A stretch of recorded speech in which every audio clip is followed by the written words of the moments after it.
qui me prend toujours dans ses bras, donc qui déjà m'accueillit avant même que j'arrive quasiment au bas de l'escalier.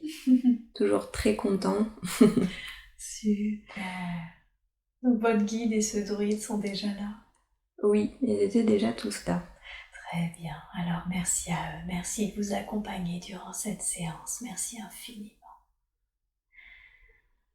Alors, maintenant, devant vous, accompagné de vos guides, de tous ces êtres de lumière, vous allez imaginer une porte.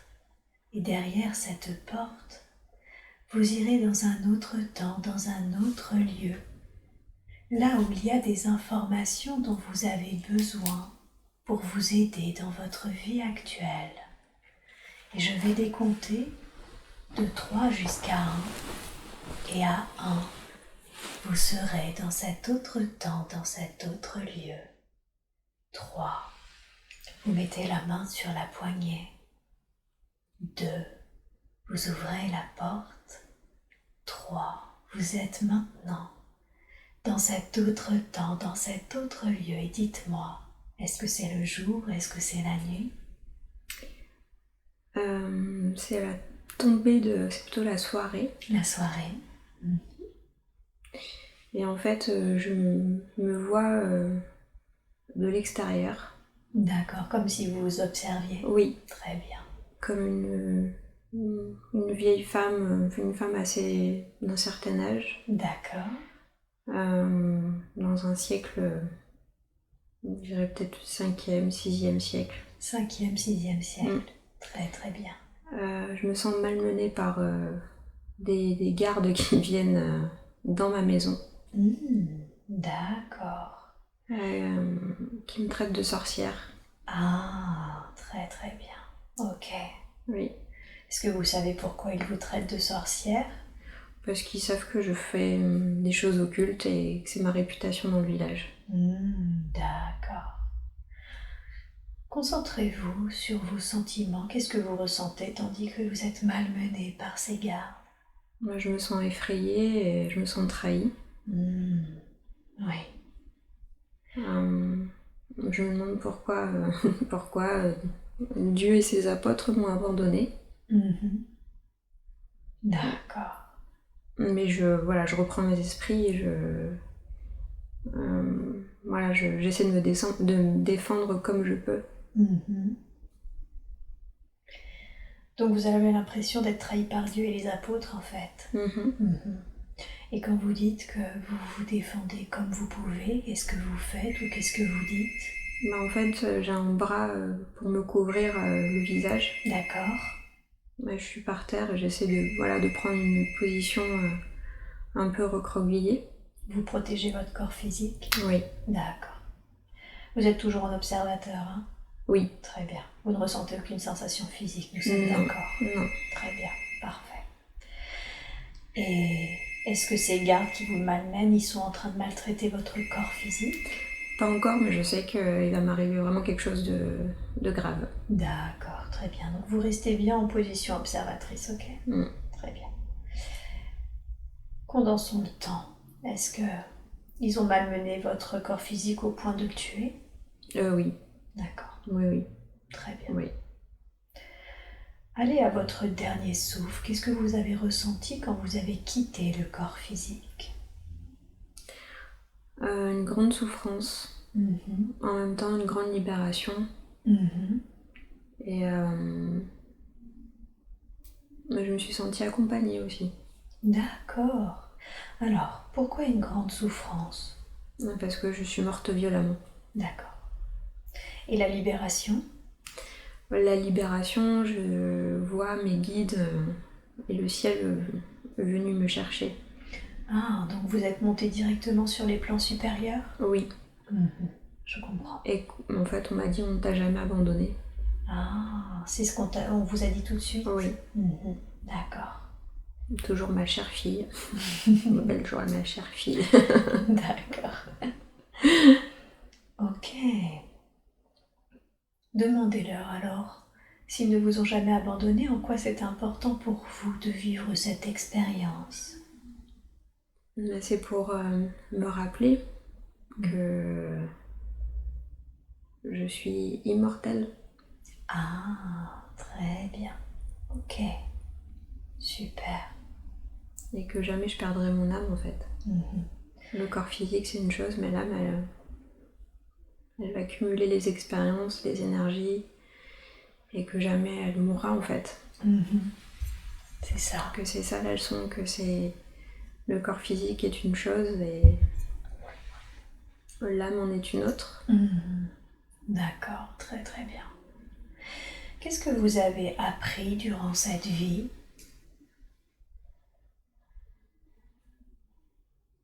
Durant la vie de cette femme sorcière, quels sont les apprentissages? Mais que en fait, le principal c'est de faire avec ce qu'on est, de pouvoir aider, peu importe les conséquences. D'accord. C'est le plus important d'aider? Oui. D'accord. Mais que l'idée c'est que j'ai accompli de grandes choses et que j'ai aidé des gens, peu importe la finalité, aussi dure soit-elle. Oui. C'est ça. C'est qu'une facette de la vie. C'est qu'une facette de la vie, qui elle est immortelle en plus. Exactement. Est-ce qu'il y a quelque chose que vous auriez pu faire différemment dans cette vie? Être plus belle, physiquement. J'aurais eu plus de chances de survie. Parce que j'étais vraiment pas belle. D'accord. Vous étiez vraiment pas belle parce que vous laissiez aller, vous préoccupiez pas de ça? Je me préoccupais pas de ça du tout en fait. D'accord. J'étais vraiment dans le don de moi et du soin et j'étais vue un peu comme une pestiférée, mais au final les gens m'appelaient quand ils étaient vraiment au bout de ce qu'ils pouvaient faire sur un plan médical, on va dire. Un peu le dernier espoir, mais bon, j'étais pas forcément la bienvenue. D'accord, c'était vraiment s'il n'avait plus le choix. C'est ça. On va appeler la vieille sorcière moche. Ce n'est pas qu'un cliché. Non. Et j'étais vue d'un très mauvais œil en plus, donc on évitait de le faire savoir quand même. Mais il y a des langues bien pendues qui m'ont dénoncée et qui ont voulu m'avoir en fait. Ah, ok. Parce que justement, je pense qu'il y avait beaucoup d'inexplicables dans ce que je faisais et que ça plaisait pas. Bien sûr. D'accord, donc si vous aviez pris un tout petit peu plus soin de votre apparence, vous auriez eu moins de problèmes? Je pense que j'aurais séduit un garde. D'accord. Je suis sûre. Très bien. Et quel était le but de cette vie initialement? Pourquoi vous avez décidé d'expérimenter cette vie de sorcière?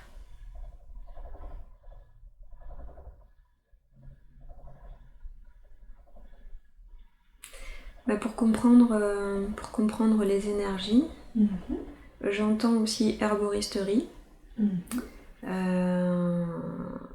Voilà, et que ce qui se passe de plus important, c'est ce qui se passe dans le cœur et de se soigner avec le cœur et de pas forcément prendre en considération l'image, ce qu'on peut représenter ou ce que les autres peuvent voir de nous. Voilà, c'est le cœur qui soigne en fait. C'est ça. Vous avez compris les énergies et vous avez compris que c'était le cœur qui soignait. Oui. Et parce qu'on était en apparence. Exactement. D'accord. Mais que la connexion était importante aussi pour moi avec donc les entités, les conseils que je recevais pour soigner les gens. C'était très fluide en fait. D'accord. Ok. Très très bien. Qu'est-ce que vous permettait cette connexion aux êtres, aux entités? En fait, d'être guidée dans mes soins aux autres. D'accord. De recevoir les messages. Des messages clairs, concrets. Du soin appliqué en fonction de chaque personne. C'était très clair en fait. Et ça pouvait pas en être autrement. D'accord. Très bien. je recevais vraiment des directives et je préparais des plantes en fonction des choses à soigner chez la personne. Et je recevais des conseils aussi pour elle, que je lui restituais au pas. Et oui, c'est ça.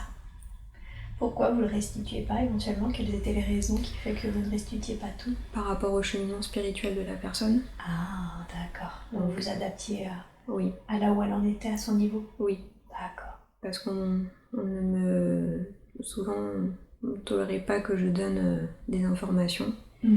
C'était pas forcément une façon de faire évoluer la personne, donc... ça aurait desservi la personne. À ne pas transmettre. D'accord, je comprends. Donc vous aviez les infos, mais vous saviez ce que vous deviez transmettre ou pas? Oui. D'accord. C'était transmis que si ça devait être transmis. Concentrez-vous sur cette façon de faire. Je veux que vous compreniez vraiment le processus de cette connexion pour recevoir les messages clairs, pour recevoir l'énergie, comprendre l'énergie et recevoir les messages clairement. Comment vous faisiez? Mais en fait, j'avais toujours mes trois guides, donc Jésus, Marie et mon ange, qui étaient là, que je voyais physiquement en fait, qui me soufflaient vraiment les traitements, les recommandations. Donc pour moi, j'étais jamais toute seule en fait, j'avais toujours du monde autour de moi, donc je me considérais même pas comme le soignant, mais plutôt juste le GPS, la personne qui transmet. Mais en aucun cas, je me considérais, je me sentais humble en fait. J'avais une grande humilité, je savais que c'était pas moi en fait, que j'étais assistée spirituellement et que j'appliquais juste les conseils qui m'étaient transmis et que j'avais même le sentiment que c'était, quand j'étais plus jeune dans cette vie-là, que c'était valable pour tout le monde. Mais oui, que tout le monde avait ses capacités. Que tout le monde avait ses capacités, donc on avait commencé à me regarder bizarrement quand je commençais à parler de mes accompagnants, on va dire, et j'ai arrêté de le faire parce que j'ai bien vu que c'était pas perçu d'une bonne manière, mais en même temps c'était ma mission, donc j'avais pas envie de l'étouffer, et en plus de toute façon je ne pouvais pas le faire puisque c'était plus fort que moi et on m'obligeait presque on m'engueulait si je le faisais pas. Et qui c'est qui vous engueulait? Le Jésus, voilà, le Père Céleste, voilà, c'était en gros comme quoi Jésus est pas si docile qu'on veut le faire croire. Le faire croire. Vous avez dit Jésus-Marie et le troisième, demandez-lui son nom. Comment vous pouvez l'appeler? La première chose qui vient, c'est Akhenaton. Akhenaton, très bien. Akhenaton ou Akhenaton, je sais pas. Akhenaton, très bien. Ok. Donc il est toujours derrière moi, très grand, mais pas indéfinissable en fait. C'est plutôt une lumière. C'est une lumière? C'est une lumière. D'accord. Qui n'a pas de visage, qui... Alors que Jésus et Marie ici ont des visages? Alors ils ont des visages, mais je les vois toujours de côté, jamais de face. D'accord. Est-ce que vous savez pourquoi? Je pense qu'ils veulent pas que je les voie en fait. Je peux les deviner, je sais qu'ils sont physiquement, voilà, je vois comme des personnes ordinaires. Jésus plutôt en rouge, Marie en bleu bien évidemment, mais je les vois pas, je peux pas les voir de face en fait. J'ai Jésus à ma droite et Marie à ma gauche. Donc comme si, avec une sorte de regard périphérique, vous pouviez les voir. Tout à fait. Mais pas jamais réellement en face. Voilà. Et toujours cet ange qui s'appellerait Akhenaton, qui est toujours derrière en fait. D'accord, très bien. Ok. C'est lui le druide ou c'est cet autre guide dont vous parliez? Alors c'est pas le druide. C'est pas le druide. Non. Comment il s'appelle le druide? Estival. Estival, très bien. Ok. Très très bien.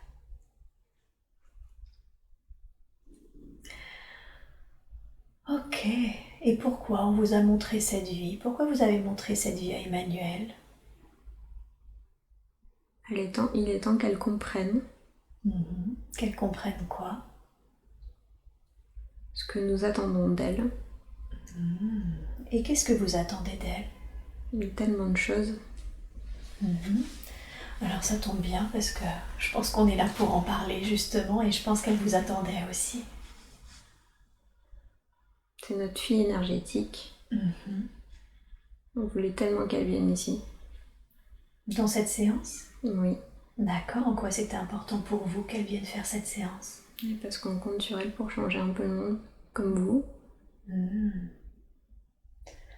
Moi je le fais par cette pratique, n'est-ce pas? Et vous le faites par cette pratique, mais vous êtes plusieurs à le faire. Tout à fait. Comment est-ce que vous espérez qu'elle change le monde de son côté? Elle fait partie de la garde de lumière qu'on a mis en place.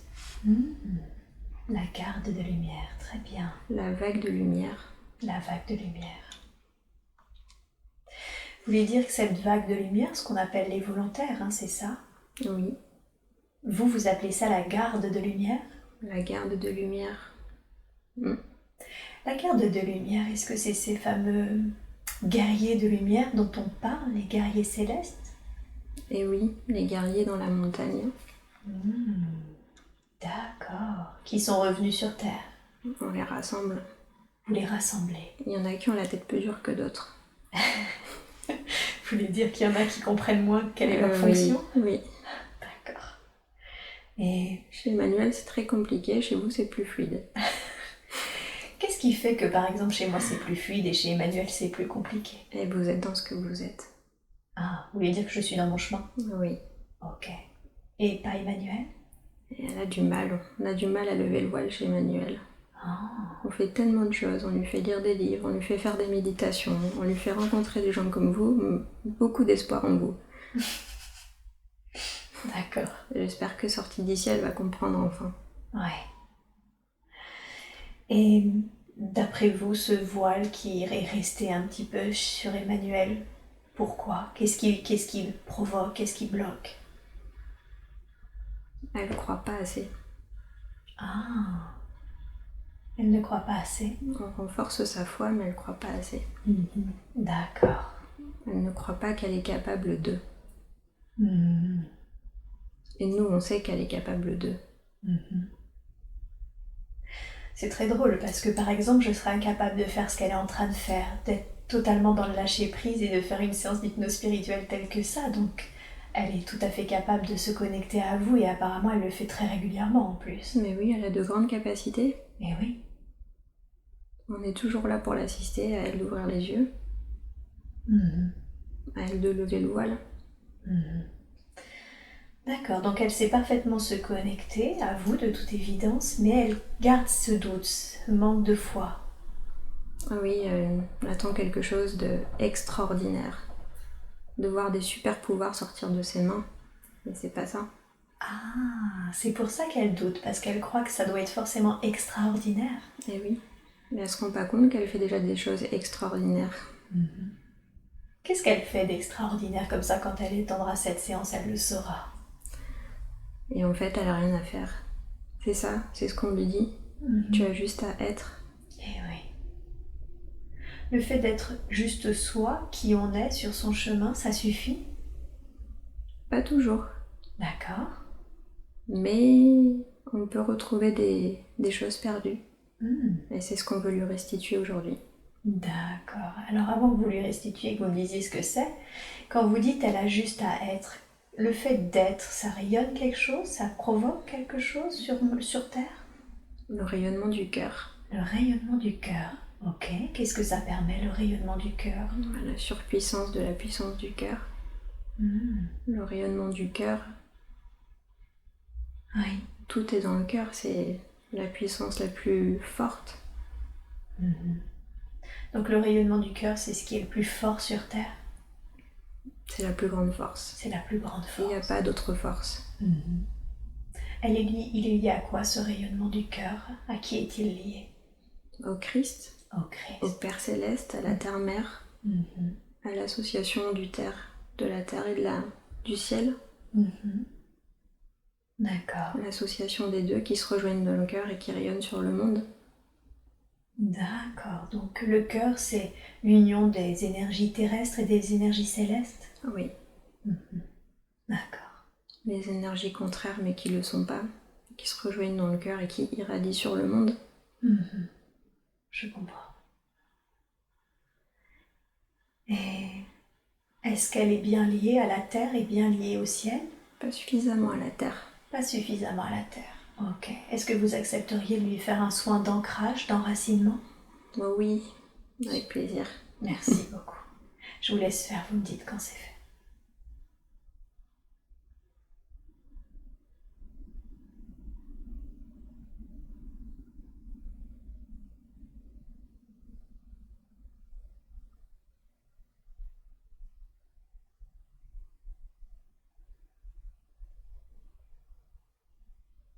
C'est fait. Très bien, merci beaucoup pour elle.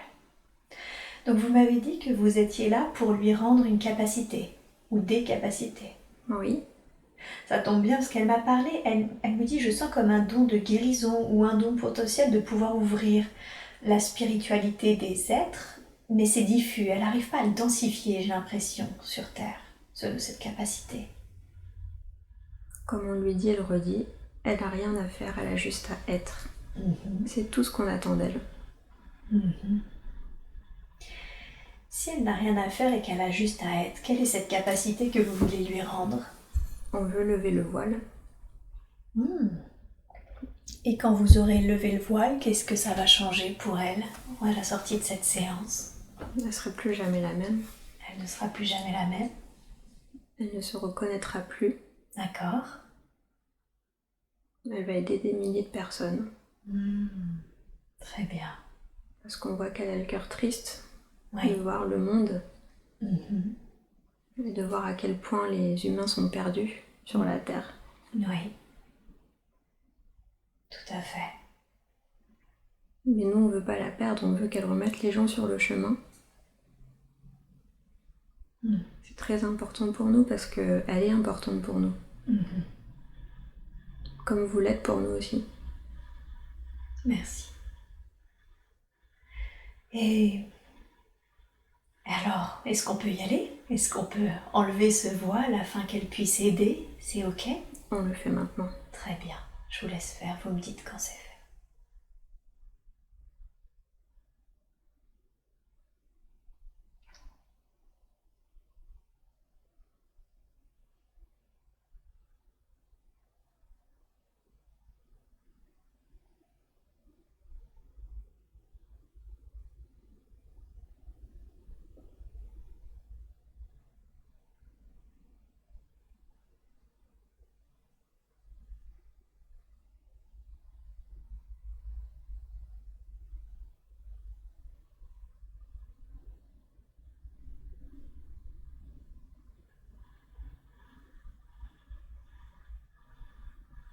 Voilà, c'est fait dans le plexus solaire. D'accord.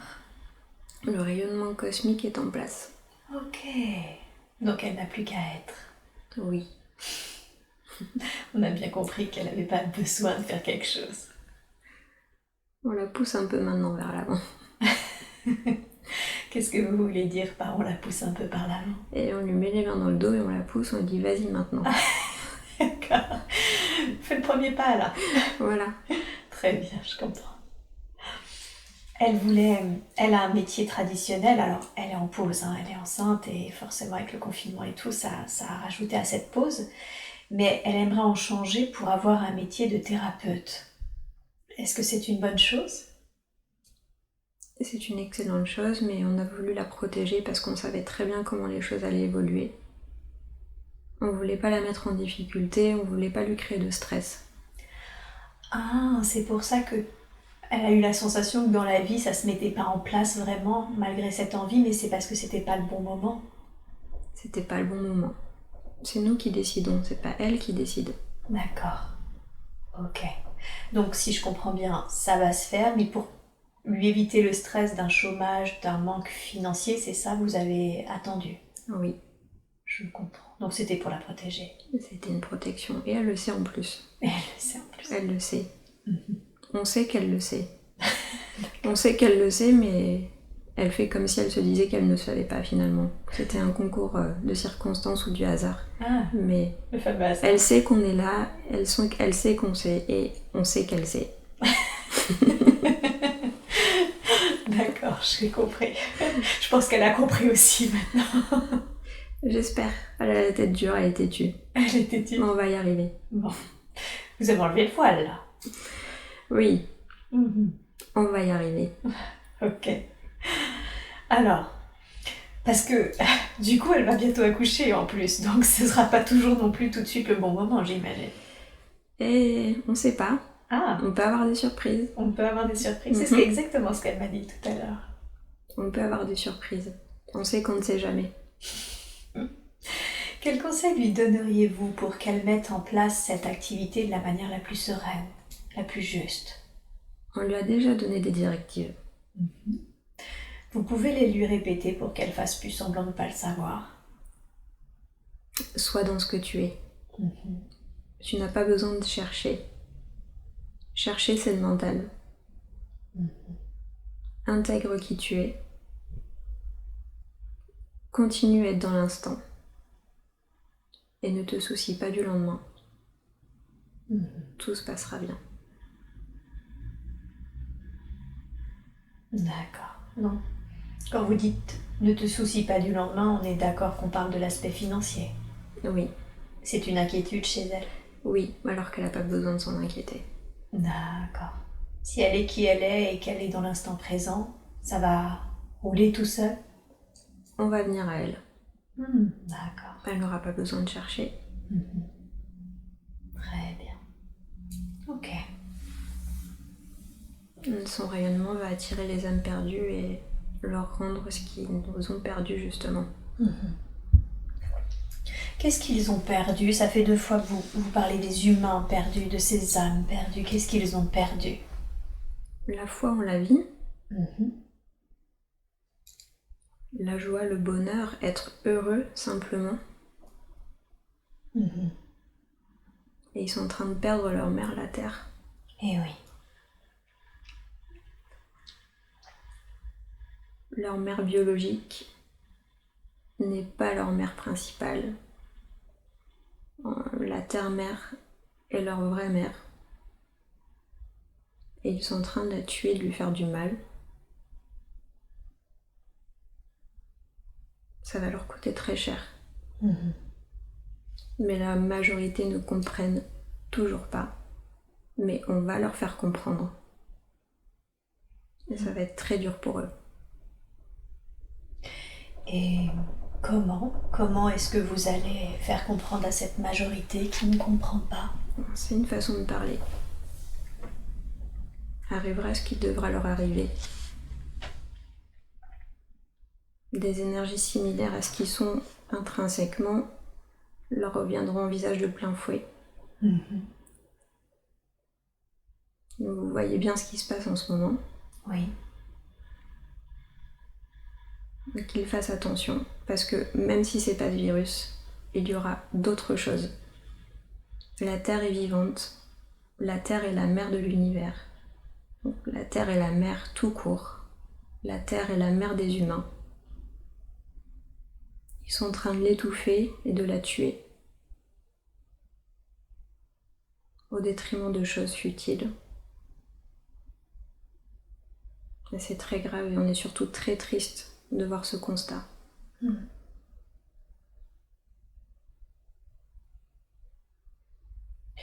Quel conseil leur donneriez-vous alors à ces humains-là? Je pense que certains sont déjà perdus. Pour les autres, il y a les âmes intermédiaires, donc celles qui sont entre les deux, qui peuvent être encore sauvées, qui peuvent prendre conscience, qui peuvent faire une démarche en ce sens. Et il y a ceux aussi qui, eux, sont déjà dans la lumière et resteront dans la lumière.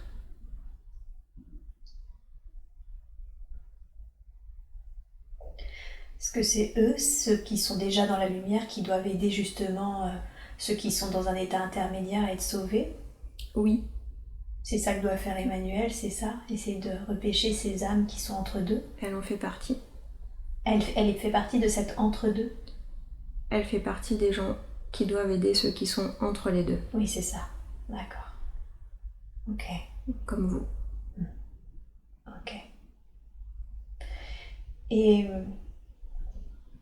du coup, ceux qui sont totalement perdus, ceux-là, on ne peut pas les aider? Ils vont partir. Vous voulez dire qu'ils vont quitter la Terre? Ils vont quitter la Terre. D'accord. Oui, donc j'ai presque envie de dire que ça finira par se faire. Dans tous les cas, la Terre, elle va aller dans le mieux-être, c'est ça, pour elle-même. Et on essaye juste d'aider le maximum de personnes qui peuvent pour qu'ils restent. Et oui, on en est là. D'accord. On sait que le champ énergétique de la Terre est en train de changer. Oui. On sait que certains prendront le train. On sait que d'autres resteront sur le quai. Ceux qui restent sur le quai, ce sont ceux qui sont trop dans le matériel. Ceux qui prennent le train, ce sont ceux qui sont dans le spirituel. D'accord. Il me semble qu'il y a tellement de personnes pour qui le mot juste spirituel ne parle pas, ne veut rien dire. Et c'est pour ça qu'il faut leur montrer. Il y en a qui ne connaissent pas la définition de spirituel, mais qui le sont. Oui, tout à fait. Et il y a ceux qui se disent spirituels, mais qui ne le sont absolument pas. Et oui. Dans leurs paroles et dans leurs actes surtout. Mais les paroles sans les actes ne servent à rien, donc il faut que ça change. Et oui, il n'y a pas à se prétendre spirituel, c'est qui on est, ce que l'on fait, ce que l'on dit, ce que l'on pense. C'est le cœur. Le cœur. Très bien. Est-ce que du coup nous avons une chance, par exemple, dans une vie, je sais que c'est très court, une vie incarnée, mais de voir justement quelque chose évoluer dans le mieux-être, dans de meilleures énergies, dans une terre plus jolie, plus vivante, dans cette incarnation-ci? Dans cette incarnation, ça nous semble compliqué. D'accord. Il va falloir attendre encore. Il va falloir attendre encore. Nous sommes dans le sas du changement. D'accord. Et le sas du changement est difficile à vivre. Mais c'est comme l'arcane de la mort. La transformation est toujours douloureuse mais salutaire. Les bons mériteront d'être dans la lumière. Les autres, les malfaiteurs, resteront dans l'ombre et seront aspirés. D'accord. Donc, il faut qu'on se prépare à avoir des choses pas très sympathiques mais nécessaires, si je comprends bien. Oui. C'est pas terminé. C'est pas terminé. Il y aura différentes formes. Vous voulez dire que c'est aujourd'hui le coronavirus, mais demain ça prendra une autre forme? Ce sera sans fin. Jusqu'à ce que ça change.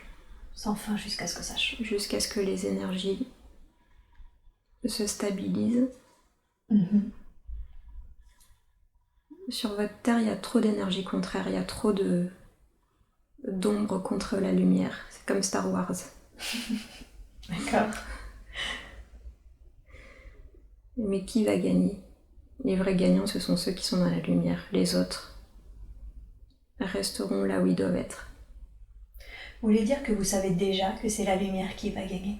Non, la lumière gagne toujours, elle est plus puissante que le reste. D'accord. D'accord, donc c'est à eux de faire leur choix, leur camp, si je comprends bien. Oui. Mais ces âmes, qui sont totalement perdues et qui vont partir, parce que vous dites qu'ils finiront par partir, où est-ce qu'elles vont aller, puisque rien ne se détruit, tout se transforme?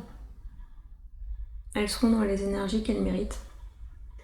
Ah, d'accord, donc elles iront dans des plans qui sont adaptés à leur énergie? Exactement. Où elles pourront poursuivre leur évolution à leur rythme? Ou pas. Ou pas. Vous voulez dire où elles pourront ne pas poursuivre leurs évolutions? Aussi. Ça arrive, ça, que des âmes ne poursuivent pas leur évolution? Si elles le décident, oui. Est-ce qu'elles finissent toujours par décider d'évoluer? Est-ce qu'elle décide d'évoluer? Est-ce qu'il y a toujours un moment, même si ça peut prendre beaucoup, beaucoup de temps, elles finissent toujours par se dire « Oh là, il faut que j'avance ». Ça dépend si elles comprennent. D'accord. Donc il peut exister des âmes qui sont perdues comme ça, je vais dire presque indéfiniment. Il y en a qui sont perdus indéfiniment. Ça me fait beaucoup de peine de penser que ça puisse exister. Mais c'est comme ça. Nous, ça nous fait beaucoup de peine de voir ce qui se passe. De voir des humains avec des consciences aussi noires. D'en voir d'autres avec aussi des consciences aussi belles. Donc c'est ce qui nous donne espoir et c'est ce qui fait que nous voulons continuer à vous aider. C'est parce que vous voyez ces consciences qui sont belles. Ces consciences qui sont belles, on espère tellement en elles. Ouais. Est-ce que ces consciences lumineuses dont vous parliez, est-ce qu'elles ne risquent pas de voir... Est-ce que le corps physique d'Emmanuel va bien? Oui. D'accord. Ok. Vous me dites si il faut faire quelque chose pour qu'elle soit mieux. Elle est bien. Très bien. Est-ce que ces consciences lumineuses qui vont voir toutes ces choses terribles arriver, si j'ai bien compris, qui vont elles aussi les vivre, peut-être pas dans leur chair ou dans leur vie, mais en tout cas qui vont bien voir autour d'elles qu'il y a des choses terribles qui se jouent, est-ce que ça risque pas d'abaisser leur lumière? Jamais. Jamais. D'accord. Jamais parce qu'on les assiste. Parce que vous les assistez, d'accord, ok. Donc vous êtes en soutien à côté d'elles? Et oui, toujours. Toujours, ok. On nous appelle, nous sommes là. D'accord, très bien. Est-ce pour ça j'ai entendu dire que les gens qui travaillaient justement pour la lumière, comme Emmanuel, m'a toujours dit que c'était des vies de travail du coup? Des vies de travail. Des vies de travail? Oui, des vies de travail pour la lumière du coup, j'entends. Oui, tout à fait. C'est ça? Oui. Ok. D'accord. Et ce changement qui s'annonce, qui s'amorce, j'ai aussi entendu dire qu'il y avait une sorte de retard, que ça aurait dû être plus rapide. Est-ce que c'est exact? De quel retard?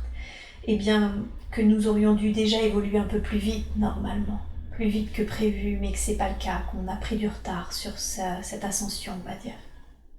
Mais c'est sûr que vous avez pris du retard. Vous êtes en retard sur tout l'univers. D'accord. Ok. Nous, on est là pour essayer de vous aider, mais on ne sait plus quoi faire. Parce que vous n'entendez pas, vous ne voyez pas. Je ne dis pas vous personnellement, mais oui, la plupart des humains, c'est un regroupement. L'humanité. J'avais bien compris. D'accord. Et qu'en est-il de... J'ai vu... du coup, je comprends que vous avez envoyé ces gardes de lumière, ces volontaires, pour changer les choses, parce que vous croyez en ces consciences lumineuses. Il était dit aussi que, par exemple, il y aurait plus d'apparitions de nos frères galactiques qui pourraient peut-être faire prendre conscience qu'on n'est pas tout seul et pas surpuissant sur cette Terre. Est-ce que ça va arriver, ce genre de choses? Ça va arriver. Mais pour l'instant, vous êtes déjà tous tellement dans la peur. Oui. Imaginez les dégâts. Ah, ce serait pire en fait. Ce serait pire. Mais nous déjà, on vous observe de là-haut. On vous voit au-dessus des nuages. On voit à quel point vous êtes en train de vous détruire et de détruire la Terre et ça nous fait très peur. Ouais. Mieux vous ne voyez pas pour l'instant, c'est mieux. Chaque chose en son temps. Ok. Donc quand finalement les gens seront moins dans la peur, quand les choses ont mieux changé, ce sera possible, mais pas avant. Pas avant. On essaie déjà d'intervenir à notre niveau, mais sans trop faire non plus. D'accord. Parce qu'on ne peut pas interférer avec votre libre arbitre. Ouais. C'est pas possible. Mais oui, tout le problème du libre arbitre. C'est contre nature. Nous sommes des êtres de lumière. Et c'est contre nature de faire ça. On veut qu'il y ait une prise de conscience. Si on intervient, c'est comme un enfant qui commence à marcher. Si on le laisse pas tomber, on ne peut pas lui faire comprendre ce qu'est le danger de la vie. quelles seront les conséquences d'une égratignure sur un genou. Ça saigne, ça fait mal. Il fera attention après. Malheureusement, on se rend bien compte que ce n'est pas suffisant pour la plupart des êtres humains. De belles choses sont faites, mais pas assez encore. C'est trop peu. Ouais. Mais on voit de belles consciences éveillées. D'accord.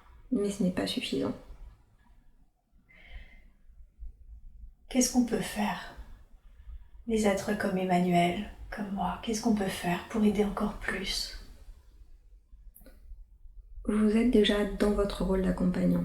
D'accord. Chacun son rôle. Ok. Vous êtes déjà très bien à votre niveau. Continuez à faire ce que vous faites. Continuez à être de belles âmes aussi.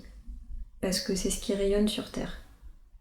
Et c'est ce qui fait pencher la balance du bon côté. Et plus vous serez nombreux comme ça, et mieux ce sera. D'accord. J'imagine qu'il y a de belles âmes dans tous les domaines. C'est vrai que moi j'ai tendance à rencontrer beaucoup de futurs thérapeutes en ce moment qui doivent justement être ceux qu'ils ont à être. Mais j'imagine qu'il y en a d'autres qui se préoccupent de changer au niveau de la Terre, dans l'écologie, dans ce genre de choses, c'est ça? C'est exactement ce dont on parle, oui. Ouais. Ok, chacun son rôle. Tout à fait. Très bien. La force et l'équilibre dans la diversité. Eh oui. C'est vrai que quand on sait que la Terre va mal, il y a toujours cette partie de moi qui me dit « Qu'est-ce que toi tu fais pour la Terre concrètement ?» Mais en fait, ce que vous me dites, c'est qu'en aidant à éveiller certaines consciences, finalement, j'aide aussi la Terre. Mais bien sûr. Tu es aussi notre enfant. Merci. Et alors, je vais le demander tel que ce m'a été demandé, mais si vous deviez résumer la mission de vie d'Emmanuel, ce serait quoi? De faire son métier d'accompagnant à 100%. De ne pas avoir peur de se montrer. D'accord.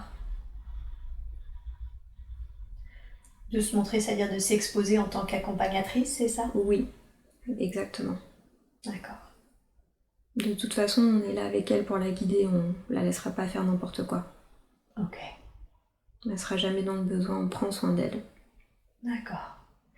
Donc finalement, ce que vous pouvez dire à tous ces futurs thérapeutes qui se sentent appelés pour changer justement les mentalités, les consciences, pour éveiller les êtres, c'est vous êtes accompagnés, n'ayez pas peur. Au contraire, en ce moment, vous êtes vraiment soutenus, vous pouvez y aller en toute sécurité. Plus que jamais. Plus que jamais. Si on se manifeste pas sous les yeux, physiquement, oui. On se manifeste spirituellement dans le cœur de chacun. D'accord. Et en plus, on leur parle. Mais beaucoup ne veulent pas écouter. Donc on les fait venir chez vous pour qu'ils entendent.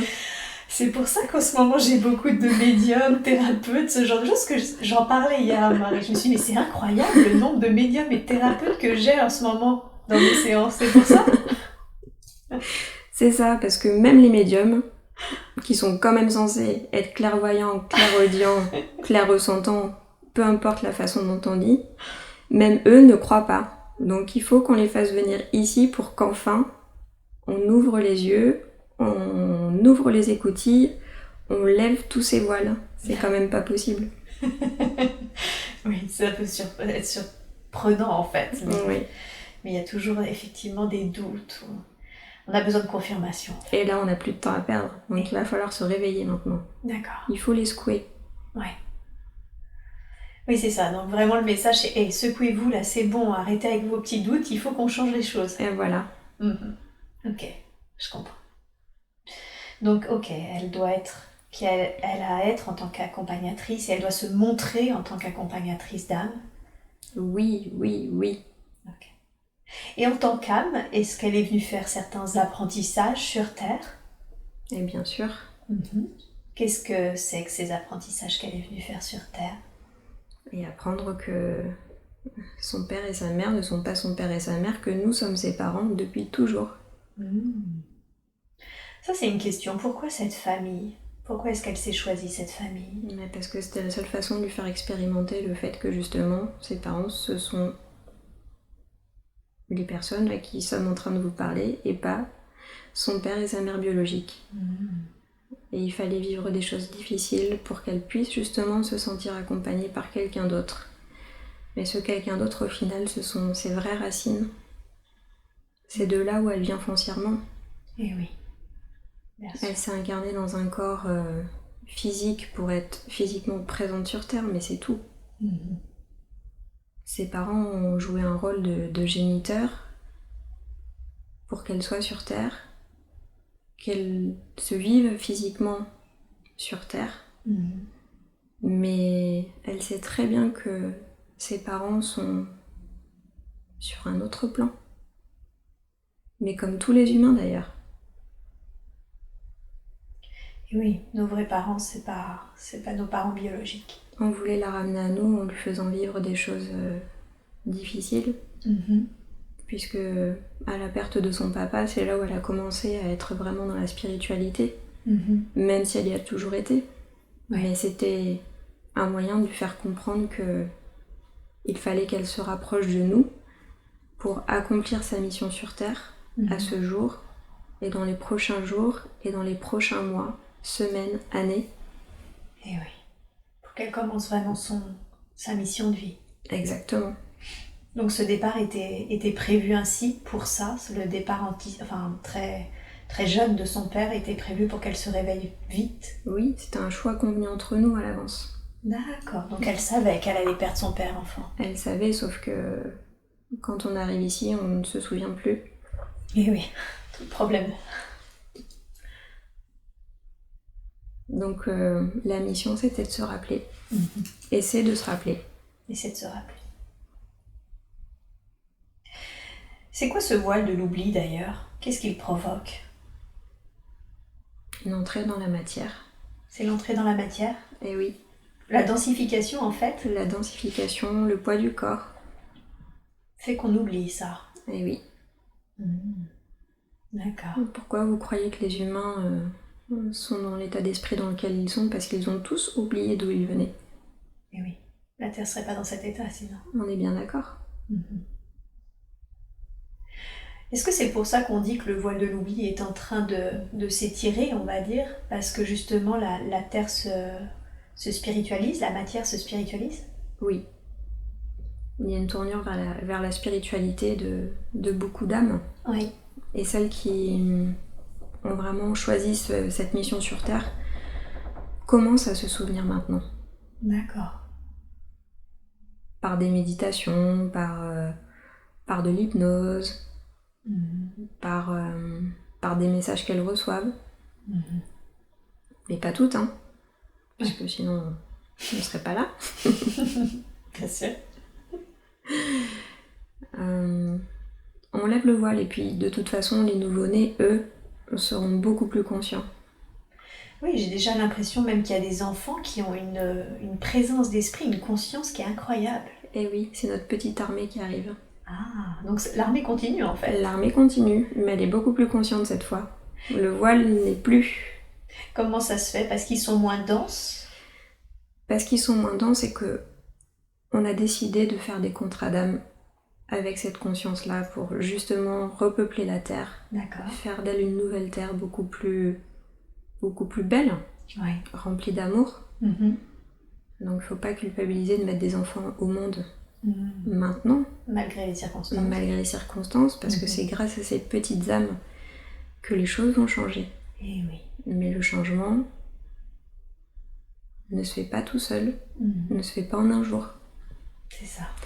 Il prend le temps qu'il prend, mais le changement, la transformation est toujours douloureuse, et là, on est en plein dedans. Mais il faut la vivre, la dépasser. Et oui, comme toute chose, il faut savoir transmuter les choses pour avoir quelque chose de meilleur ensuite. Oui.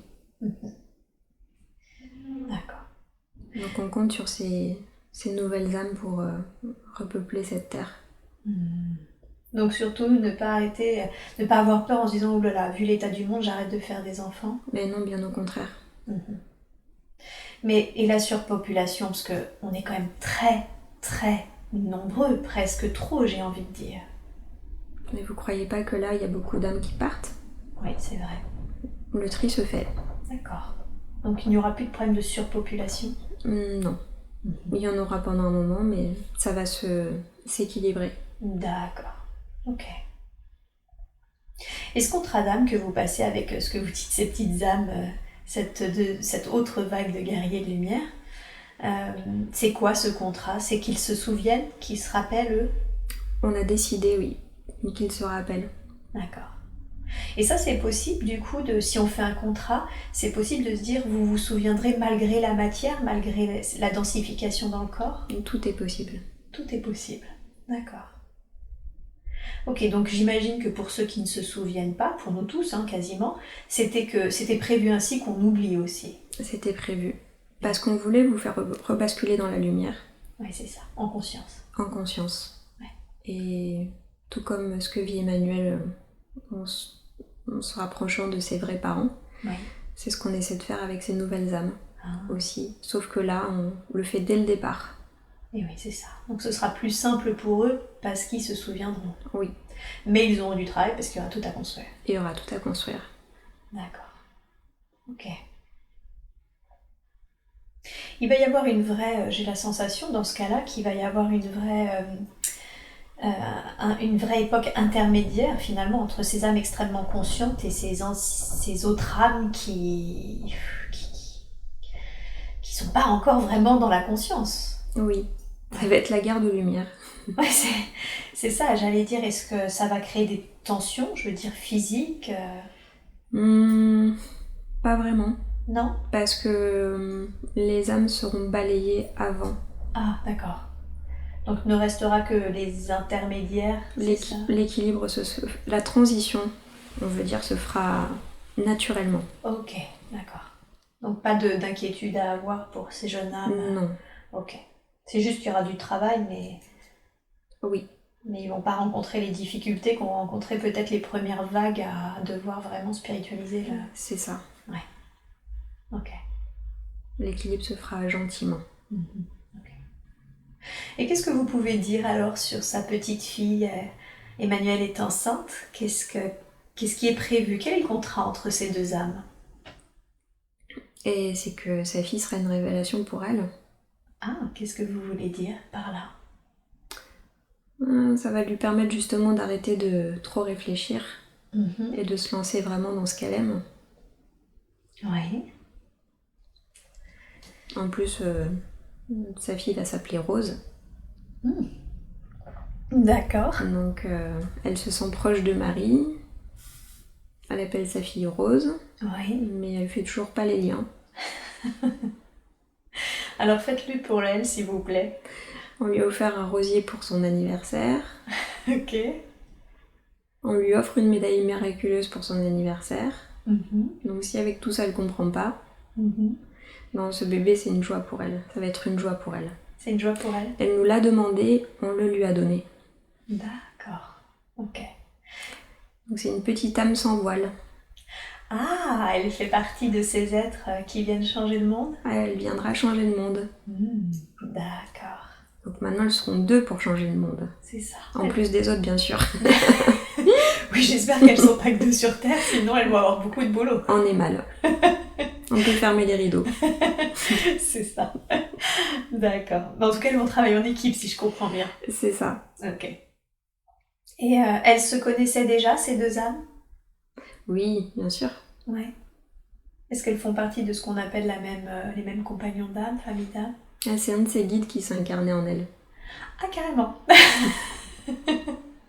D'accord. On veut pas lui en dire plus.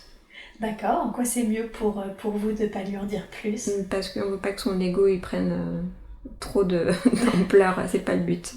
D'accord, je comprends. D'accord, donc elles se connaissent. Et alors, si vous deviez lui donner un conseil pour éduquer au mieux cette petite âme sans voile, ce serait quoi? Qu'elle soit dans ce qu'elle est. Ouais. On sait que c'est une bonne mère. D'accord. On voit comment elle est avec ses animaux. Ouais. Elle l'appelle déjà son chat ma fille et son lapin mon fils. Donc on sait que tout va très bien se passer. D'accord. Ça arrive souvent comme ça que certains êtres considèrent leurs animaux comme des enfants finalement? Il y en a beaucoup trop. Beaucoup trop? Beaucoup trop. Beaucoup trop d'animaux? Beaucoup trop d'humains qui considèrent leurs animaux comme des enfants. C'est pas une bonne chose? Non. Ah, est-ce que vous pouvez m'expliquer pourquoi c'est pas une bonne chose? Et parce que les animaux n'ont pas la même conscience que nous. Quelle est la différence entre la conscience de l'humanité et la conscience des animaux?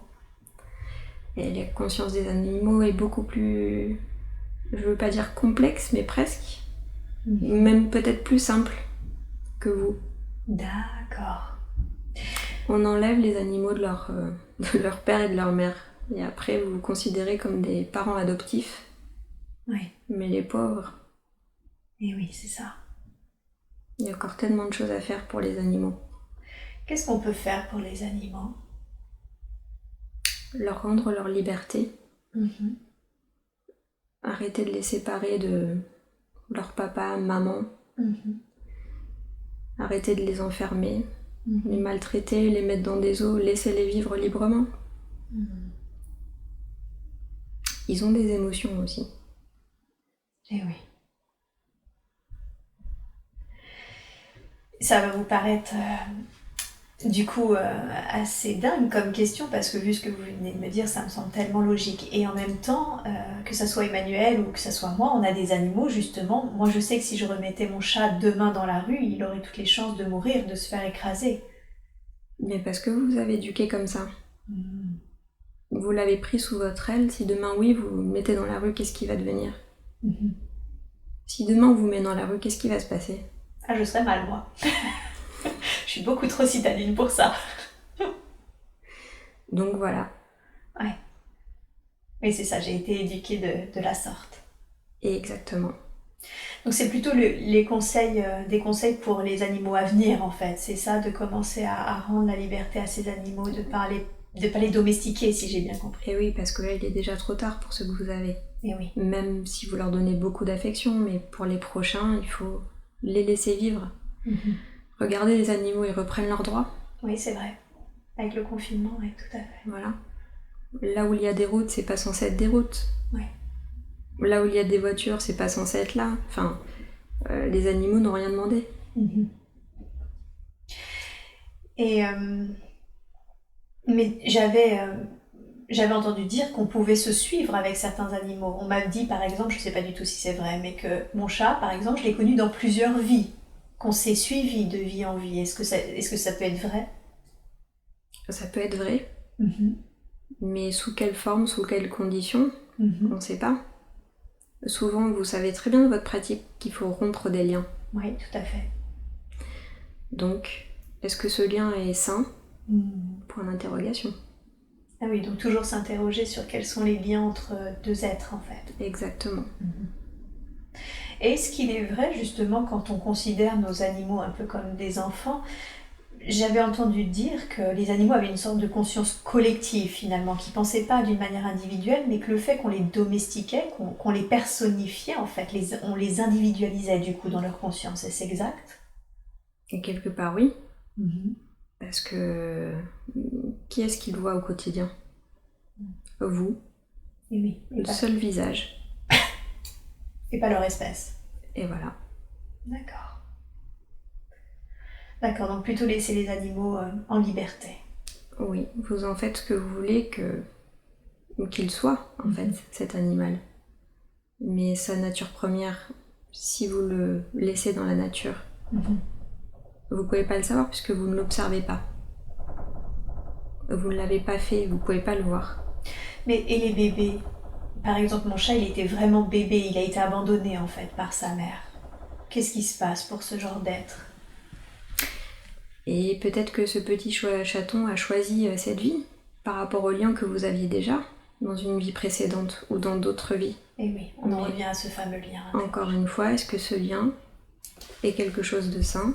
Est-ce qu'il doit continuer? Est-ce qu'il doit s'arrêter? 3 petits points. D'accord, je comprends. Ok, très intéressant. Vous avez dit quelque chose aussi que je ne peux pas m'empêcher de relever, c'est que vous avez dit la route ne devrait pas être là. Et alors s'il y a bien une chose justement qui m'horripile, ce sont les routes goudronnées. C'est à ça qu'on pensait. C'est pas vous saviez en fait, hein, oui. c'est quelque chose qui me démonte complètement. Goudronné, sans pointillé, sans rien. C'est ça. Moi, je comprends pas, je sais que sur d'autres planètes, on a des énergies libres, qu'on pourrait avoir des moyens de transport qui seraient magnétiques, qu'on pourrait faire les choses tellement différemment. À côté de ça, on goudronne les routes, on fait même des trous dans des montagnes pour faire passer ces fameuses routes. Enfin, oui. Il y a plein de non-sens qui me semblent assez incroyables. C'est quand ça? C'est pour quand? Est-ce qu'on va encore avoir longtemps des routes goudronnées, ce genre de choses, d'inepties? Il va falloir patienter encore. D'accord. Qui est prêt à lâcher sa voiture? C'est toujours pareil, c'est lâcher sa voiture pour 0 moyen de transport, effectivement, ça semble compliqué, mais est-ce qu'il ne peut pas y avoir une énergie qui serait donnée à l'humanité et qui permettrait peut-être d'avoir des moyens de pollution, des moyens par exemple, pardon, le lapsus, des moyens de transport qui soient, j'en sais rien, volants, non polluants, ce genre de choses? Alors avant d'arriver à l'objet volant, on en est déjà, on va dire, regardez les gens qui achètent des vélos. Oui. Donc ça c'est déjà un premier pas. Maintenant, la transition doit se faire. Oui. C'est pas pour demain, mais déjà c'est beaucoup mieux. En cette période de virus, les gens ont arrêté de prendre la voiture. Les avions arrêtaient de circuler. Regardez la pollution. C'est vrai. Beaucoup moins. Donc on y travaille aussi. Et en même temps, c'est vrai que les vélos c'est incroyable, mais ça nécessite quand même des routes goudronnées et surtout, par exemple, aller voir sa famille à 500 bornes de chez soi en vélo, ça devient vite compliqué, c'est limité. Et oui, c'est pour ça que c'est pas pour demain. parce que c'est vrai que ça va vraiment nous isoler sinon. Oui, mais tout est possible. Il faut juste vouloir se fatiguer un peu plus, être un peu plus actif, parce que tellement de sédentarité aussi. Eh oui. D'accord. Les chevaux ne demandent qu'à courir. D'accord, ah oui. Mais du coup, j'en reviens à cette notion de laisser les animaux en liberté. C'est compliqué de laisser un cheval en liberté si on doit l'utiliser pour aller d'un point à un autre, par exemple. Il vaut mieux le faire courir plutôt que le laisser enfermer dans une prairie. Alors ça, je suis bien d'accord, effectivement. Ok. Oui, donc vous conseilleriez même éventuellement de revenir à d'anciennes méthodes, type justement... Moyenâgeuse, oui. Ouais, moyenâgeuse, des attelages, ce genre de choses. Voilà, dans un premier temps, après tout peut évoluer. Ouais. Et puis on a toujours l'aide des extraterrestres. Ouais. Et de leur technologie. Oui, en fait je pensais plus à ça qu'aux chevaux du coup, mais... Voilà. on a vu votre regard dans le ciel. Et c'est ça, je dois avoir des réminiscences c'est ça. D'autres incarnations, parce que c'est vrai que j'ai un peu de mal avec les moyens de transport humains. D'accord. Disons que je les trouve tellement incroyables. Comme choix, ça a été... C'est vrai que la voiture, le goudron et le pétrole, c'est quelque chose d'assez incroyable. D'accord. Pour revenir un petit peu à Emmanuelle, alors on a vu que ce départ était nécessaire, le départ de son papa était nécessaire pour qu'elle se réveille. Comment aujourd'hui, quel conseil lui donneriez-vous pour qu'elle puisse surmonter cette espèce d'amertume qui lui reste vis-à-vis de l'être qu'est sa maman? Et il faut qu'elle se dise que c'est elle qui a fait son choix. Donc c'est elle qui a choisi sa maman? Elle a fait le choix de sa maman. Elle a fait le choix de sa maman pour expérimenter ce qu'elle expérimente aujourd'hui. C'est pour ça qu'elle est là aujourd'hui. Vous voulez dire qui elle est, comment ça l'a forgée, c'est ça? Quand vous dites si elle est là aujourd'hui, c'est telle qu'elle est? Oui, parce qu'elle s'est construite toute seule. Et oui. Et c'est de cette manière qu'elle a développé sa spiritualité. Sans ça, il n'y aurait pas eu. Ah, c'est finalement ce manque de soutien qui l'a obligée à être autonome et qui l'a obligée à se tourner vers la spiritualité pour s'en sortir? Ah oui, parce qu'on ne voulait pas qu'elle nous oublie. Eh oui. D'accord. Ok, je comprends. Donc pour surmonter cette amertume, vous dites en gros qu'elle peut même être reconnaissante de ce choix qu'elle a fait avec sa maman? Oui, être dans la gratitude. Ouais. Parce que grâce à ça, elle nous a retrouvés. Et oui. Et on l'a retrouvée. Parce que c'est notre fille de cœur. N'est-ce pas le cas pour tout le monde? Quand vous dites c'est votre fille de cœur, est-ce que tout le monde n'est pas votre fille et fils de cœur? Mais bien sûr que si. Eh oui. D'accord. Et on est tellement heureux de les retrouver. Oui, quand ils prennent conscience. Quand ils prennent conscience et qu'ils reviennent. Ça vous met en joie? On est fou de joie. Vous êtes fou de joie. Je comprends. Est-ce que il y a des mémoires à libérer, des choses qui pourraient l'aider à être plus dans la gratitude et moins dans l'amertume? Pas vraiment. Pas vraiment. On ressent pas ça chez elle. Il n'y a pas ça chez elle, d'accord. Est-ce que c'est juste, par contre, qu'il y ait parfois chez des êtres des mémoires à libérer, qui sont attachés aux êtres, des énergies? Je ne sais pas vraiment comment je peux dire à chaque fois. Il y a des mémoires qu'il faut libérer, Oui. mais d'autres qui peuvent protéger la personne aussi. Ah, d'accord. Donc il vaut mieux pas rompre ces mémoires tant qu'il n'y a pas eu de prise de conscience réelle de la personne. D'accord. Donc, elles peuvent être libérées lorsque la personne a eu pris conscience de ce pourquoi elle vivait avec ses mémoires. D'accord, ok, je comprends. Donc il y a d'abord une prise de conscience à faire, c'est ça, et ensuite seulement une libération. Et oui, sinon où est l'apprentissage? Ben oui, tout à fait. Ça dessert finalement Exactement. le chemin. Ok. En tout cas, vous ne sentez pas qu'il y a de mémoire de son côté à libérer? Non. Ok. Est-ce que vous seriez d'accord, s'il vous plaît, pour faire un scan de son corps et me dire, de ses corps, même ce corps physique et ses corps subtils, et me dire s'il y a quelque chose que nous devrions savoir au niveau de sa santé ou s'il y a une forme d'attachement liée à ses corps subtils?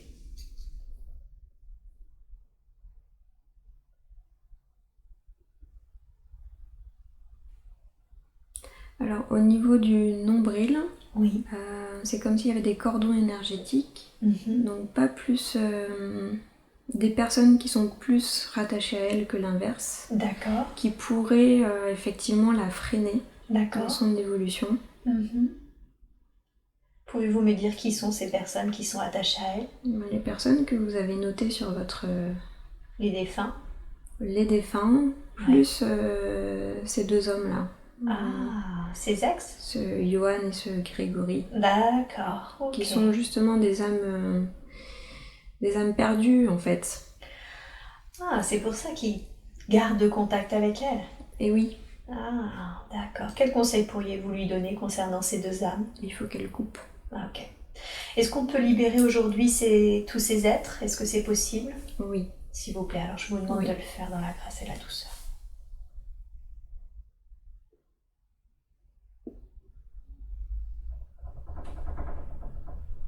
Voilà, on a coupé les cordons. Super. Et en fait, si je comprends bien, parce que je crois que j'avais pas saisi cette subtilité, il n'y a pas seulement des êtres décédés ou des parasites, ce genre de choses qui peuvent s'attacher, il peut y avoir également des êtres qui sont bien vivants. Ah oui, mais c'est ça le problème. Ah, d'accord. Ok. Ce sera une subtilité que je demanderai maintenant aussi. Oui. D'accord. Des âmes aussi rencontrées dans des vies antérieures, toujours présentes ou qui se réincarnent dans des corps qui font se rencontrer des personnes dans cette vie. D'accord. Mais qui sont de littéral boulet pour la personne. Et oui, bien sûr. Donc il faut séparer. C'est ça. Donc là c'est bon, elle a plus d'attachement. Elle en a plus. Ok, super. Souvent, quand on libère des attachements, je demande à ce que les espaces laissés libres soient remplis d'amour, de lumière ou ce genre de choses. Est-ce que c'est une bonne procédure ou est-ce que c'est pas du tout nécessaire? C'est pas forcément nécessaire. C'est pas forcément nécessaire? Oui. D'accord. Donc, en fait, quand on libère, il n'y a pas forcément d'espace créé? Non, puisque l'espace est réinvesti de lui-même. Ah, ok. Par l'énergie manquante. D'accord. Donc c'est pas nécessaire. Ok, super. C'est important pour moi de le savoir. Très bien. Même si j'ai conscience que pour certains êtres, ça peut être aussi une sorte de réassurance. On travaille beaucoup avec les croyances, j'ai la sensation, avec des personnes. On n'est pas là pour réassurer. On n'est pas là pour réassurer, on est là pour faire ce qu'on a à faire. Oui. Très bien, je comprends. L'énergie s'exprime d'elle-même, on n'a pas de maîtrise sur elle. Donc l'espace vide se remplit de lui-même. Donc en fait, dès qu'on libère, l'espace de la personne reprend toute sa place. Il reprend toute sa place comme il doit reprendre sa place. Ah, très bien. Alors comment ça se fait que, pour que je comprenne bien, hein, on m'a dit que très souvent les personnes qui avaient fait par exemple des avortements ou des fausses couches, du coup comme il y avait un espace vide laissé par le corps du bébé, c'est là où certaines entités en avaient profité pour s'attacher, pour prendre cette place. Comment ça se fait qu'au départ du bébé, l'espace vide n'a pas été réinvesti par l'énergie de la personne? Parce que dans ses croyances foncièrement, elle pensait qu'elle ne serait pas réinvestie. Ah, donc finalement, c'est l'être elle-même qui inconsciemment a laissé cet espace? Oui, parce qu'elle considère comme cet espace vide si c'est un avortement. Et vu que la personne est dans la tristesse, les âmes effectivement s'accrochent parce qu'elles veulent remplacer ce vide intersidéral par un autre qui n'est pas forcément bon. Donc ça laisse effectivement la place à des choses plutôt malsaines. Ok. La tristesse attire la tristesse. Et oui, bien sûr. Comme la joie attire la joie. Voilà. D'accord. Dans ces cas-là, effectivement, il serait bon de colmater, on va dire, la brèche avec une énergie saine. Et oui. Et volontairement, effectivement. D'accord, donc il n'y a que dans ces conditions pratiquement où vraiment là on dit ok, mettez de la lumière, de la joie, de l'amour, remplissez par quelque chose. Exactement. Ok. Au moins ça parlera inconsciemment à la personne. C'est ça. Donc ce qu'on peut conseiller à tous ces êtres qui avortent ou qui font des fausses couches, c'est de re-remplir par de l'amour, de la lumière. Oui. D'accord, en conscience. Exactement. Mm-hmm. Qu'est-ce que vous pouvez dire à ces personnes? J'ai tellement vu certaines personnes culpabilisées à cause d'un avortement ou ce genre de choses. Qu'est-ce qui se joue réellement finalement quand il y a un avortement? Un avortement, c'est un choix intérieur. D'accord. L'avortement, c'est une âme qui s'incarne mais qui part rapidement. Oui. Un avortement, c'est une expérience de vie pour la personne qui le vit et qui, on parle toujours de l'inconscient, qui l'a choisi aussi. Et oui. Et pour quelle raison? Et c'est là où la prise de conscience est importante. Pourquoi j'ai fait ce choix? Donc l'âme l'a choisi en amont de son incarnation, avait décidé qu'elle ferait cet avortement pour une raison bien précise? Bien évidemment. Bien évidemment. Mais l'âme ne souffre pas, qui part. Ouais. Oui, l'âme qui part ne souffre pas. Elle ne souffre pas. Elle savait elle-même que ce serait pour un très court laps de temps qu'elle viendrait s'incarner. Oui. D'accord. En sachant qu'une âme réellement s'incarne dans un corps au bout des 3 mois. Et oui, c'est ça. Je l'avais entendu, mais vous confirmez bien qu'elle ne vient qu'à partir des 3e mois. Oui. Pourquoi pas avant? Parce que le choix doit se faire. Le choix doit se... Ah, de garder ou pas? Oui. Ah oui, d'accord. Ok. Et oui, donc il n'y a pas vraiment de... Finalement, il n'y a pas vraiment d'âme qui s'incarne avant les 3 mois, du coup. Du tout. C'est une sorte de corps biologique, tout simplement? Oui. Ok. En fait, l'âme qui choisit d'incarner le corps est déjà en observateur. Oui. Et fait choix de ses parents. Ah oui, donc il reste là à observer ses parents, voir si oui ou non il va investir le corps. Voilà. Ah. Comme un observateur.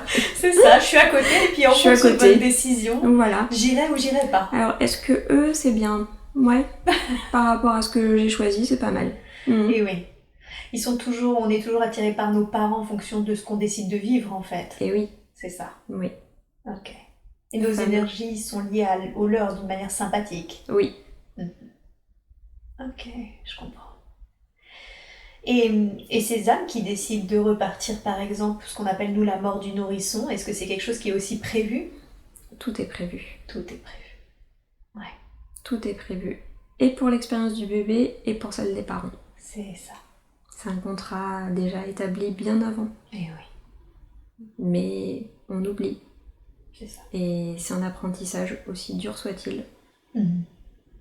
Après, vous avez des parents qui créent des associations, qui font de très belles choses à l'issue de ces souffrances-là.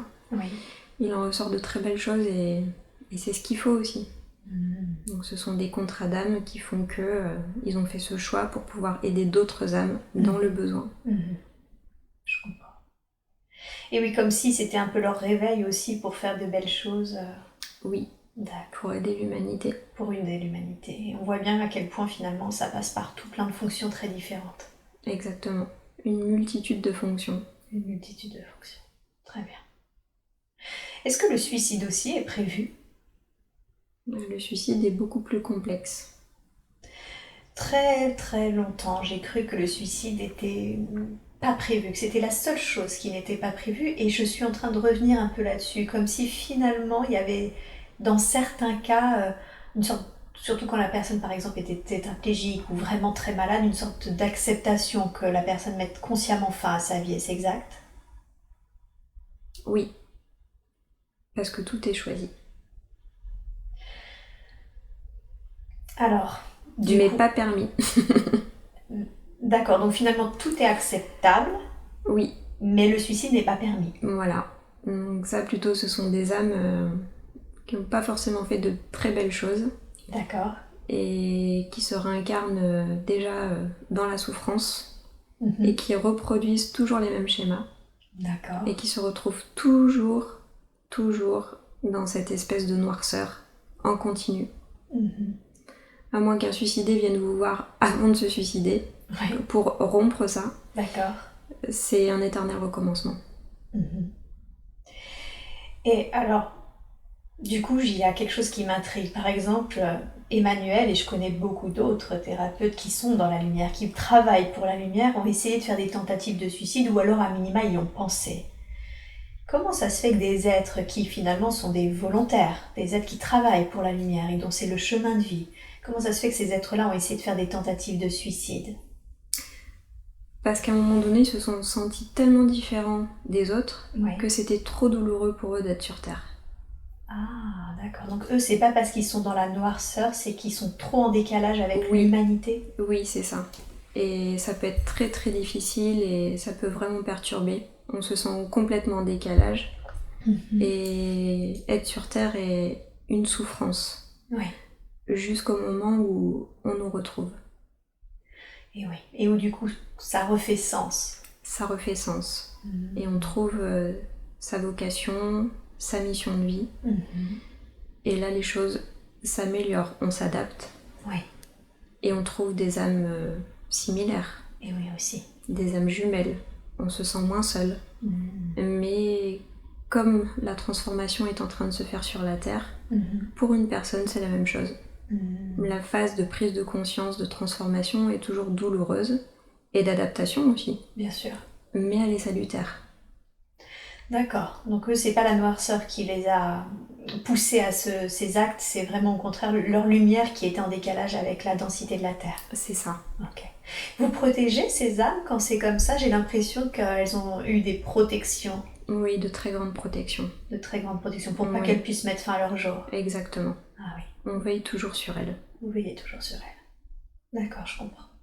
Ok. Du coup, une âme qui se suicide, c'est une âme pour qui ça va être encore plus difficile après, si je comprends bien. C'est répétitif. C'est répétitif. Ok.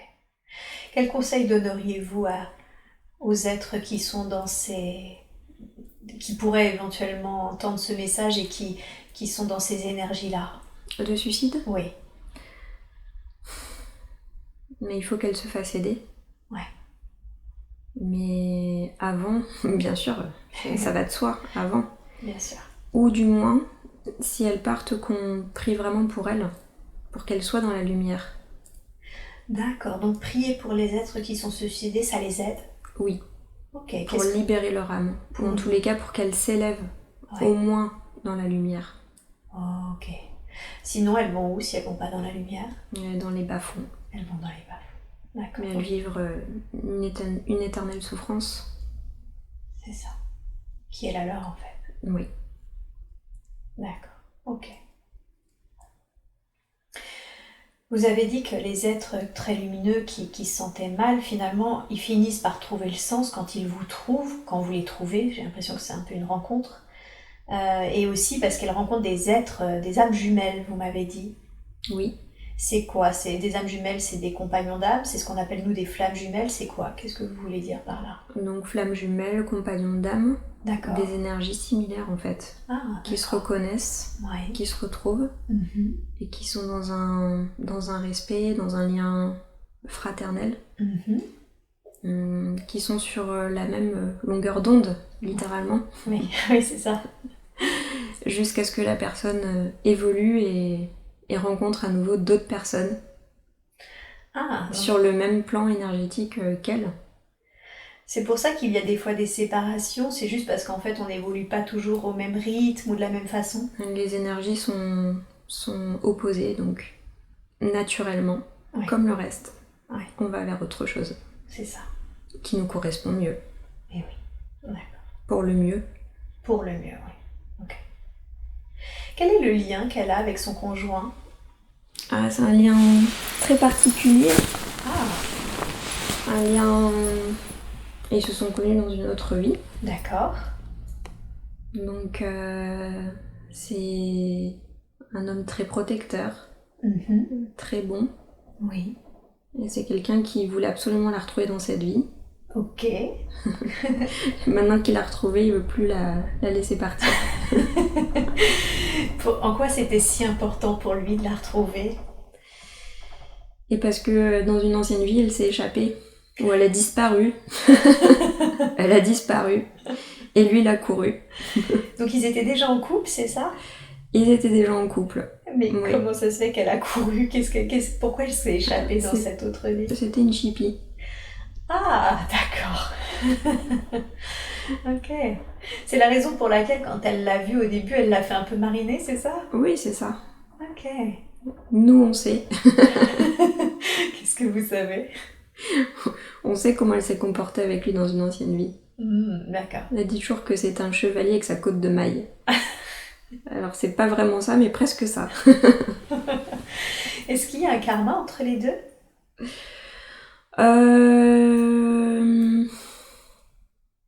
Il y en a quand même un, oui.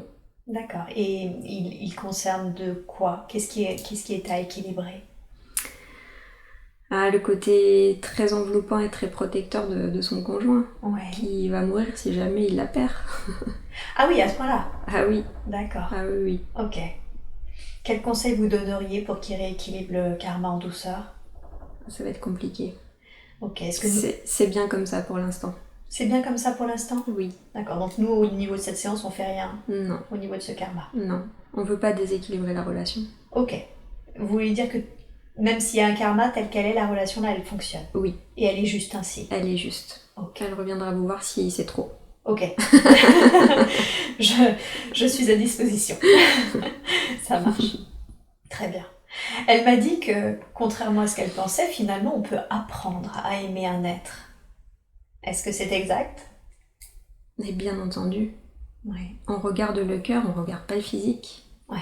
Et quand c'était une sorcière et qu'elle était moche, comme elle dit, mais qu'elle soignait les autres, on l'aimait.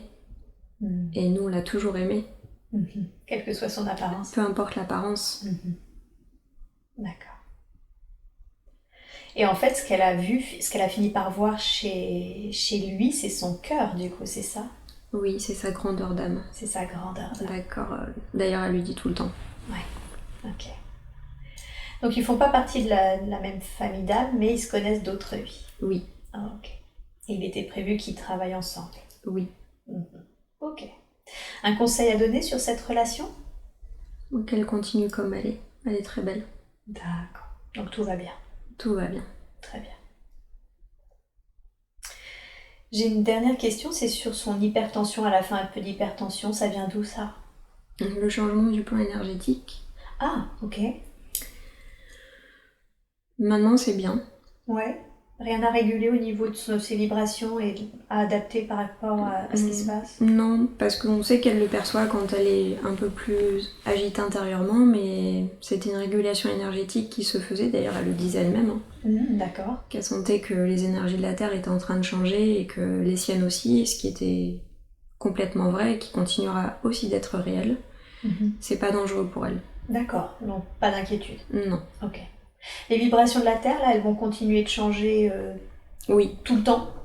elles vont continuer de changer. D'accord, ok, donc il faut s'attendre encore à avoir des petits réglages à faire, on peut sentir certains inconforts, c'est ça? Certains inconforts et c'est pas terminé.